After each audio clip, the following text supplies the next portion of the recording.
folks, Dude here, and well, it's been a while since I've done a video that pays homage to that which, well, is just one of those formative things on my channel, and it's something that basically is followed by a large preponderance of people that are part of my channel, and well, you get guys like, well, you know, John Wayne Colt 45, channel right there, huge knife fiend. There's a huge knife community on YouTube, and of course, obviously, you know, got the Gadsden flag. That's always good stuff.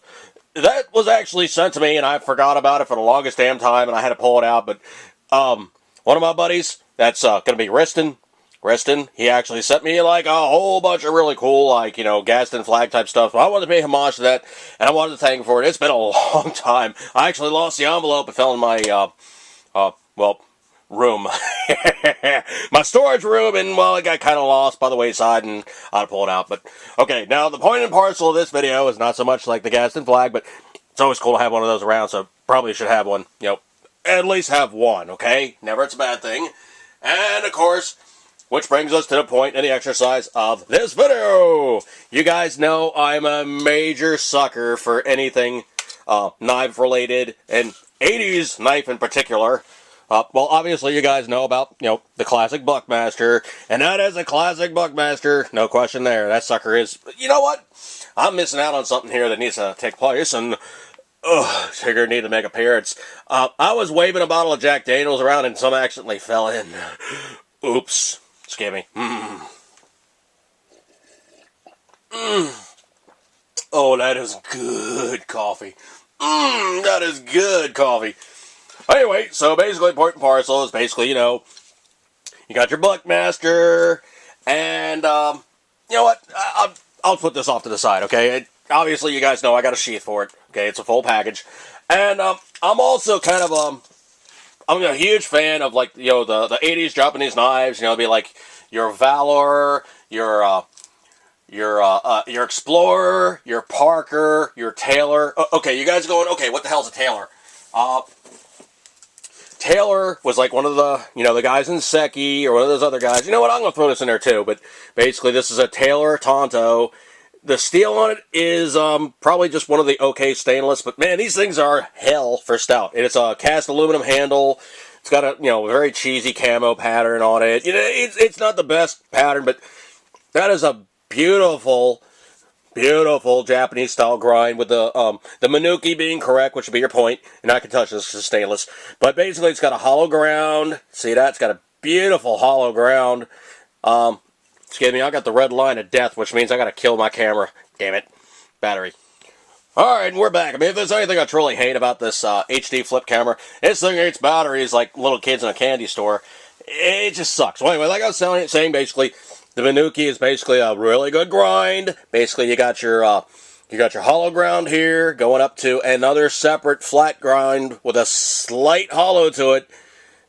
You know what? That's an armor-piercing point. That's basically your classic Tonto variety. But I'm going near and around and all over the place. But I'm showing off some stuff I picked up along the wayside. And it's been a while since I've done a knife video, so I can do that. All right, so basically you have your Buckmaster. And one of my other ones, I've been a huge... This is actually one of the harder ones to find. This is an Explorer. Special Forces Survival 2. Has a very distinctive Rambo-esque type blade. Plastic cast handle. Has all the fiddly bits inside. Of course, has your, you know, can't use it compass except for when you take it off the knife because the metal interferes. Actually does kind of work, kinda. Basically, it's got, you know, all your international symbols. It's got your Morse code. It's got a stone on the back. It's got a, I think that's actually the mirror that's still covered. I'm not peeling off that cover because this thing is cherry. Does have the pull rings on it for the wire saw. So this thing's actually a complete package, and it's actually a pretty cool... But you know what? Let's just put this down here. Okay, you know what? Let me get an overarching view here, so you guys can see what I'm doing. Okay, overarching view. Patented. Okay, come on, tripod. Equipment malfunction. Okay, so basically we have our Buckmaster, we have our Explorer. Now, what happens when these two guys get together and go very Rambo-esque? Well, you basically get something that looks like this. That's right, this is the, here's the messed up thing. Look at it. I'm going to put these two side by side and you tell me who made what. I mean, these blades are very, very similar. This one's deeper in profile, but the basic geometry is almost exactly the same. It is bigger. Okay, you put the two side by side. You can see it is about an inch bigger or so. And this is wild. Okay, so I'm going to put this one here. That's an Explorer. Japan stamped, of course. This one is a Frost Cutlery, surgical stainless steel. Also Japan, obviously. So I'm going to put that one here. Buck, you know what's made here. So let's just have ourselves a little progression here. Okay, so basically, Japan, America. Now, what happens when these things all get together and they probably do things that they shouldn't be doing?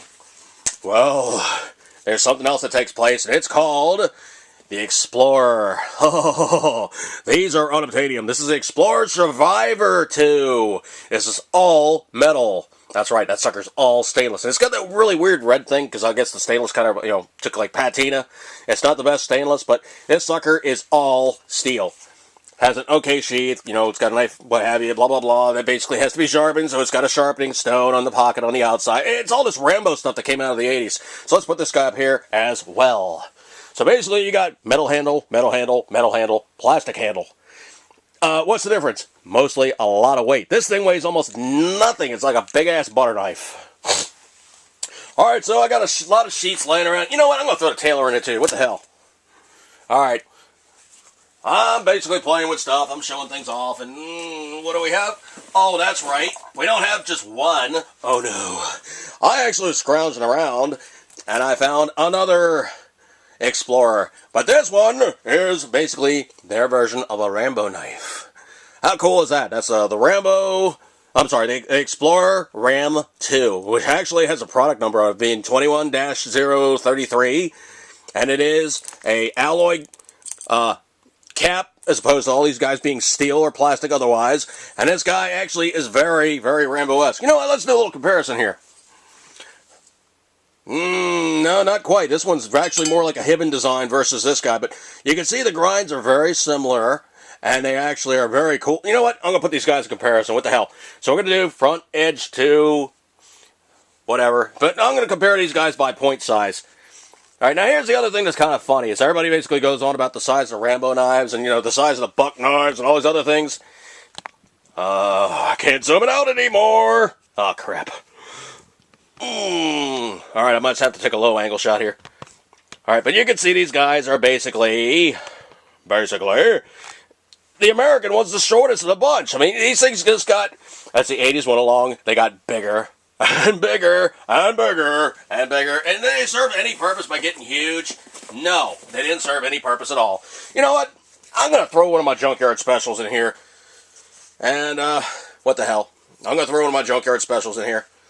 And basically, it is a totally trashed Gerber Guardian.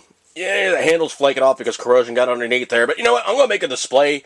And when I do my knife display setup, I'm going to make a knife display. I'm going to have my Junkyard Specials, which are basically going to be like, what do you find after scrounging around the zombie apocalypse? And you know what? This guy can go in there too. What the hell? Alright, so basically, we have some scrounged up stuff. Now, basically, in the worst of times, you will find some cutlery available. I very solicited out that you want to be carrying around some 25-year-old, 30-year-old piece of Japanese stainless that probably is going to break at the first opportunity, because if you look at any of the really good survival knives, they do not have teeth. Teeth basically give some place for a crack to start and migrate and work its way through the blade. So when you hack with these things, they break. Now, the videos have been pulled, and of course his website's down, but Nas4, when he had his knifetest.com, the knife guys absolutely hated him. What happened was he would go in there and he would get, the commercial stuff, and he would break it. I mean, he would break it violently. No, I think that's all my recent grabs. But basically, I just want to give you guys a run through of, like, some cool stuff that you see. And if you scrounge on eBay,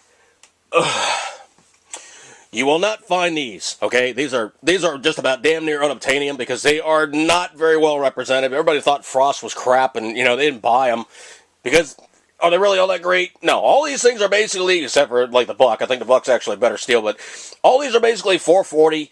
I think the Taylor is also 440. So all these guys are 440. It is not the best stainless steel. It's easy to work. It doesn't rust up, and it looks pretty good. So basically, I could do that stuff in Japan, crank it out, production line, blah, blah, blah, ding, bang, boom, done, done. And they would sell them. Okay, let me go back to, oh, crap. Just give me 1 second. Need another swig. I'm going to have to set my Wayback Machine, and I'm going to have to look at things and think about it long and hard for about 2 seconds here. I can remember the Buckmasters were never, ever on a shelf for less than $200. Ever. Probably closer to $250, $275. The Explorers of all the various iterations were usually no less than $35 to $50. And when I was working back in the 80s and, you know, basically before I joined the service and making better money, and I did head and head, you know, anybody that's in the service will tell you, you got no room to carry your crap, so you don't buy a lot. You bank your cash, you do other stuff with it. But back in the 80s, if I had a storage thing, I would have probably cleaned up, and I should have. I really should have. I mean, looking back in hindsight, I really should have bought the crap out of these things, because now, if I put them on eBay, they go up to the roof. These things, you know, they go very, very cheap because nobody's jumped on it because they go, oh, it's a piece of crap. Or they do jump on it and they put their price through their frickin' roof. These are unobtainium. The Valor that I have, it's like the very big Tecna. It is damn near unobtainium. I think I've only seen 2 on eBay, and both times they went up. And the one guy that didn't actually bid the price up enough, I leapt on it because I knew that there was only a few out there. But I remember back in the good old days, hitting the surplus stores, and, you know, some of my favorite surplus stores, they were in there all the flipping time. And I think they were probably shy of about 60 bucks. I wish the hell I jumped on about 20 of them at the time. But anyway, so I just want to run through real quick and show you some of the cool stuff that was out there. The Japanese steel, it's more collectible at this point, you know, kind of showing the period stuff, you know, all the Rambo stuff when it came out. And is it really good survival gear? No. Is it good collectible stuff and stuff to hang on to? Yes. Is it stuff you hang on your wall? Yes. Is it stuff you take out and play with? Probably not. But anyway, I want to run through this, and I don't even know what I'm going to title this video, but I'll come up with something. But remember, my friends, like I said, I got a wrist in there. Of course, John Wayne Colt 45. He is the knife guy on YouTube. If you want to see anybody, okay, all right, I'll put somebody else in there. Cutlery Lover, but he's huge, okay? Cutlery Lover does not need me to tell you about him, but he's a huge knife guy also. And I can tell you for a fact, any of these guys will show you a good stead with all this cool stuff that's out there. And if you watch their channels, you'll see some exceedingly cool knives. But when you invest in gold, silver. I like steel. Steel works for me. All right, folks, so you're on the podcast channel. I'm going to tell you, you know what? Find cool stuff. Buy cool stuff. Keep cool stuff. Keep it. Don't trash it. It's good stuff. Good times.